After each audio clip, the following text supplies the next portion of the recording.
नमस्कार जी। सत साहेब जी। क्या नाम है बहन जी आपका? ज्योति दासी। बहन जी आप कहाँ से आए हैं? गोरखपुर यूपी से। बहन जी संत रामपाल जी महाराज से नाम दीक्षा आपने कब ली? 20 सितंबर 2013 को मालिक की शरण में हम आए, संत रामपाल जी महाराज की शरण में हम आए। संत रामपाल जी महाराज से नाम दीक्षा लेने से पहले क्या आप कोई भक्ति साधना करते थे? जी हाँ, करते थे। जो हिंदू धर्म में चलते आ रहे हैं, सभी देवी देवताओं के भक्ति करना, व्रत रहना, ये सब हम करते थे। 9 दिन का व्रत रहना, दुर्गा जी का नवरात्र, ये सारी भक्ति हम करते थे। बहन जी आप जो नवरात्रों के व्रत करते थे उनसे आपको क्या लाभ हुए? सर लाभ तो कुछ नहीं हुए, बस करते थे ऐसे जैसे हमारे पूर्वज करते आ रहे थे, बस ऐसे ही करते थे। लाभ तो कुछ ऐसा विशेष हुआ नहीं हमारे हमारे हम 4 भाई भाई बहन थे और मेरे छोटा भाई था और उसका ऐसे 14 साल का था। 2 दिन उसको फीवर हुए, उसको हॉस्पिटल में एडमिट कराया और उसकी हालत और ख़राब होती चली गई, तो उसको बड़े हॉस्पिटल में ले गए, सिटी में ले गए गोरखपुर में, तो वहाँ एडमिट कराया। 2 दिन वो एडमिट रहा, वो बचा नहीं, वो ख़त्म हो गया। उसको घर पर लेकर आए, मेरी बड़ी बहन थी, उनको देखा, उनकी दिमाग की नस फट गई और वो भी 3 दिन एडमिट रही, वो भी नहीं बची। 1 हफ्ते में हमारे दोनों भाई बहन चले गए। फिर हमारी बिल्कुल आस्था हट चुकी थी इन देवी देवताओं से। फिर 1 साल हमारे मम्मी पापा नहीं मान रहे थे, वो लोगों के कहने पे कई सारे बाबाओं के पास गए और रात भर हम लोग बैठे रहते थे ठंडियों में, ऐसे उनके सामने हाथ जोड़ के, और वो पता नहीं क्या क्या करके, और वो ऐसे भभूत वगैरह देते थे, घर में बांध लो, ये कर लो, आपके बच्चे बच जाएंगे। ऐसा हुआ कुछ नहीं, उससे हमारी संतुष्टि नहीं हुई, बस ऐसे ही करते आ रहे थे। बहन जी आपने बताया कि आप दुर्गा माता की पूजा करते थे और उससे आपको कोई लाभ नहीं हुआ, बल्कि आपकी नज़रों के सामने आपके भाई और बहन की मौत हो गई। तो फिर संत रामपाल जी महाराज की जानकारी आपको कैसे मिली? भैया हमारे घर के पास हमारे गांव में एक भगत जी थे जो पहले से संत रामपाल जी महाराज के शरण में थे, तो उनको संत रामपाल जी महाराज की प्रेरणा हुई, तो वो आए हमारे पापा से बोले कि आप लोग बहुत दुखी हो, आप क्यों नहीं हमारे गुरु हैं संत रामपाल जी महाराज, उनके मतलब ज्ञान सुनो और उनसे दीक्षा लो, आपको सुख होने लगेंगे। तो हमारे पापा जी माने नहीं पहले, फिर सारे लोग मतलब कई सारे भगत आसपास के सब समझाए कि चलो भगत जी आप चलो। फिर मेरे पापा आए, हम लोग नहीं आए। फिर हमारे पापा आए, उन्होंने नाम दीक्षा लेकर वो गए। फिर वो बोले कि चलो तुम लोग भी चलो, हम बोले हम नहीं जाएंगे। 1 साल से तो हम लोग इतने बाबाओं के पास जा चुके हैं, अब हम नहीं जाएंगे। हम लोग रात दिन मतलब यही मना के सोते थे कि सुबह ना हो। हमारी इतनी इतनी दुर्गति हो गई थी हमारी उस घर में कि हम लोगों की नींद नहीं आती थी उस घर में, और यही सोचते थे कि हमारी सुबह ना हो, ऐसा हो गया था।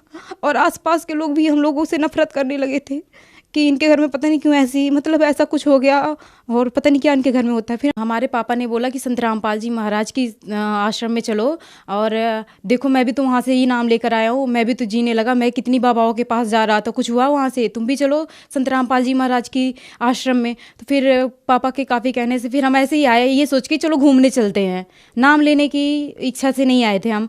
फिर संत रामपाल जी महाराज की आश्रम में आए, वहाँ आते ही ऐसा मतलब ऐसा फील हुआ कि हाँ यहाँ कुछ हो सकता है, यहाँ कुछ है, यहाँ जीने का रास्ता हमको मिल सकता है। फिर 1-2 दिन हम लोग एक दिन ऐसे ही बिता दिए, नाम नहीं लिए, मतलब ऐसे ही हो रहा था कि पहले देखते हैं क्या है आश्रम में। फिर 1-2 दिन ऐसे लोगों से मिले, फिर भक्तों से बातें हुई, वहाँ के जो नाम संत रामपाल जी महाराज जी से जो जिन्होंने नाम लिया तो उनसे बातें हुई। फिर हाँ लगा कि हाँ यहाँ कुछ हो सकता है, ये भगवान है, यहाँ है, धरती पे भगवान है। फिर हम लोग दूसरे दिन वहाँ पे नाम दीक्षा ली। परमात्मा संत रामपाल जी महाराज की इतनी रजा हुई कि अब हम लोग जीना सीख गए हैं और हम लोग अच्छे से भक्ति कर रहे हैं। आपने बताया कि पहले आप बहुत सारे बाबाओं के चक्कर में पड़ चुके थे और आपका जीना भी मुश्किल हो गया था। आप ये भी चाहते थे कि आपकी सुबह ना हो और आपकी मौत हो जाए। तो क्या संत रामपाल जी की शरण में आने के बाद आपको कोई लाभ प्राप्त हुए?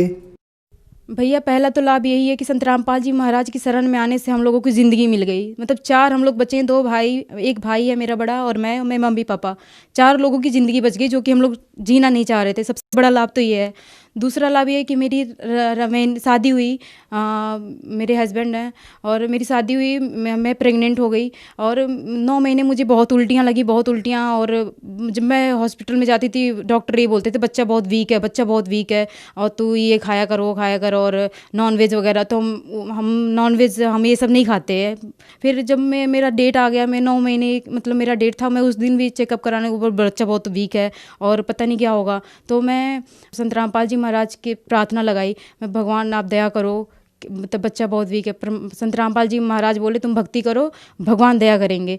और मतलब मैं बच्चा हुआ और 8-9 बच्चे हुए उस टाइम, लेकिन सबसे ज़्यादा वेट का मेरा ही बच्चा था। 3 किलो का मेरा बच्चा हुआ, और हमसे मोटी मोटी हेल्दी वहाँ पे लेडीज़ें थी, किसी का बच्चा 3 किलो का हुआ ही नहीं। 2-3 किलो के अंदर ही रह गए, और मेरा ही बच्चा 3 किलो का हुआ। अब मैं देख के खुद हैरान रह गई कि मेरे पेट से निकला ही मेरा बच्चा है। मैं सोच रही थी मतलब ऐसा होगा, लोग हंसे ना, लेकिन मालिक संत रामपाल जी महाराज की इतनी दया हुई कि बस भगत जी 5 महीने की बच्ची हो गई है, बहुत अच्छी है, और हर कोई उसको देख के कहता है कि 5 महीने की है, ये तो लगती नहीं है, ऐसा है। संत रामपाल जी महाराज की इतनी रजा हुई। एक और लाभ हुआ भैया, हाँ, मेरी शादी की मतलब मेरे घर वालों की थोड़ी टेंशन रहती थी कि हाँ मतलब इसकी शादी कैसे होगी, बहुत दहेज देना होगा, ये हो। फिर हमारी मम्मी की तबीयत ख़राब थी, हम थोड़ा सिटी में गए, उनको हॉस्पिटल मतलब गए थे उनको दिखाने। फिर हमारे घर में चोरी हो गई थी। मेरे पापा जी सोचे कि इसकी रिमेनिंग कैसे हुई। फिर मतलब हमारे भगत बताने लगे कि हाँ इसमें भी मतलब लड़का है, उसको देख लो। फिर मतलब लड़के को देखे, हमारे जो मतलब हस्बैंड है वो भी संत रामपाल जी महाराज के शिष्य हैं, और संत रामपाल जी महाराज की दया से हमारी शादी हुई, और उन्होंने 1 रुपया भी दहेज नहीं लिया। मात्र 2 कपड़े में मैं आई और हमारी शादी हो गई, और हम बहुत खुशहाल ज़िंदगी जी रहे हैं संत रामपाल जी महाराज की दया से। बहन जी, आपने बताया कि संत रामपाल जी महाराज से नाम दीक्षा लेने के बाद आपका विवाह बिना दहेज के हुआ। आज भी इस देश में दहेज के कारण बहुत सी बहन बेटियां जलाई जाती हैं, प्रताड़ित की जाती हैं, तो आप उन्हें क्या संदेश देना चाहेंगी? कई परिवार में 5-5, 6-6 बेटियां हैं, उनके माँ बाप को बहुत टेंशन लगी रहती है इनकी। मतलब कितने लोग ऐसे हैं जो बेटी पैदा नहीं करना चाहते हैं कि हाँ मेरे घर लड़की हो गई, अब इसकी शादी कैसे होगी। बेटी होते ही उसकी शादी की परवाह होने लगती है लोगों को। और ऐसा हमारे संत रामपाल जी महाराज के आश्रम में इतना अच्छा ज्ञान है कि यहाँ तो बेटियाँ लोग खुशी खुशी पैदा करते हैं, हालांकि बेटे के लिए नहीं सोचते कि हाँ बेटा हो, मतलब बेटियों की होने पर इतनी खुशी मनाते हैं। हमारे आश्रम में संत रामपाल जी महाराज का ज्ञान इतना अच्छा है कि हमारे आश्रम में मात्र 17 मिनट में ना बैंड बाजा, ना कोई पैसे का खर्च। लड़की वालों को तो बिल्कुल सोचना ही नहीं है, आज सोचे तो आज शादी कर लें, कल सोचे कल शादी कर लें। इतनी अच्छी यहाँ शादियाँ होती है, 17 मिनट में मात्र शादियाँ होती है। और ऐसा कुछ नहीं है, यहाँ के जो हमारे मतलब हस्बैंड है या किसी की भी शादी होती है, जो भगत भाई है, कभी भी इसके बारे में सोच भी नहीं सकते कि उसको ऐसा मतलब उसको सताया जाए शादी के लिए। अगर 2 कपड़े में आई है तो उसको पूरी हर सुविधा दी जाती है शादी के बाद। और हमारी यही प्रार्थना है उन बहनों से, उनके माँ बाप से, कि संत रामपाल जी महाराज की शरण में आए, उनसे नाम दीक्षा लें और अपना जीवन कल्याण करें और मोक्ष प्राप्त करें। आपने बताया कि संत रामपाल जी महाराज से नाम दीक्षा 2013 में ली, और सन 2014 में बरवाला की घटना हुई, जिसमें मीडिया में ये दिखाया गया कि लेडीज बाथरूम में कैमरे लगे हुए थे, और आप 2013 से संत रामपाल जी के आश्रम में जाते थे। तो इन सब बातों के पीछे क्या सच्चाई है? भैया ये सब बहुत झूठ है, मीडिया बिल्कुल झूठी खबर दिखा रही है। हम तो वहाँ जाते थे, हमको पता है वहाँ क्या होता था। ऐसा कुछ नहीं है, लेडीज टॉयलेट के अंदर कैमरा नहीं लगा था, बाहर लगा था। वहाँ हम जैसे मतलब लोग जाते हैं, जरूरी नहीं हर कोई नाम ही ले रहा हो, जगत की लोग जाते हैं, और वहाँ बस चोरी और ये सब की वजह से ऐसे ही कैमरा लगा था, निगरानी। अंदर नहीं लगा था कैमरा। हम क्या पागल हैं, वहाँ पढ़े लिखे जा रहे हैं और वहाँ कैमरे लगेंगे? हमको दिखाई नहीं दे रहा था वहाँ कैमरे लगे हैं। हम लोग बेवकूफ़ है, बाथरूम के अंदर कैमरे लगे रहेंगे? ऐसा कुछ नहीं है वहाँ पे कि यहाँ कैमरे लगे थे।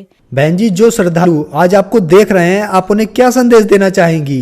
हम संदेश नहीं, हाथ जोड़ के प्रार्थना करना चाहते हैं। जैसा हमारे साथ हुआ ऐसे बहुत लोगों के साथ हो रहा है, लेकिन वो जो भक्ति कर रहे हैं उसी में मतलब जैसे पूर्वज करते आए बस इसी तरह वो अपना जीवन बिता रहे हैं। लेकिन ऐसा कुछ नहीं है, और हमारे पूर्वज पढ़े लिखे नहीं थे, हम तो पढ़े लिखे हैं। भगवान ने आज हम लोग को पढ़ाया लिखाया, ये तो पहले नहीं था पढ़ाई लिखाई। आज क्यों आया है पढ़ाई लिखाई? हम लोग को नॉलेज क्यों दी जा रही है कि ये मानुष जन्म दुर्लभ है, जो मिले ना बारंबार। तरवर से पत्ता टूट गिरे वो बहुर ना लगता डार। हमको मनुष्य जन्म, ये तो जो हम लोग परिवार पाल रहे हैं, ये तो पशु पक्षी भी ये परिवार पाल रहे हैं, लेकिन हमको मनुष्य जन्म मिला है भक्ति करने के लिए। हमको मनुष्य जन्म मिला था, जो कि हम लोग वो कर नहीं रहे हैं। और हम प्रार्थना करना चाहते हैं अपने रिश्तेदार से, आस पास के पड़ोसियों से, कि संत रामपाल जी महाराज की शरण में आए, उनका ज्ञान समझे और भक्ति करें और मोक्ष प्राप्त करें। संत रामपाल जी महाराज की शरण में कैसे आ सकते हैं?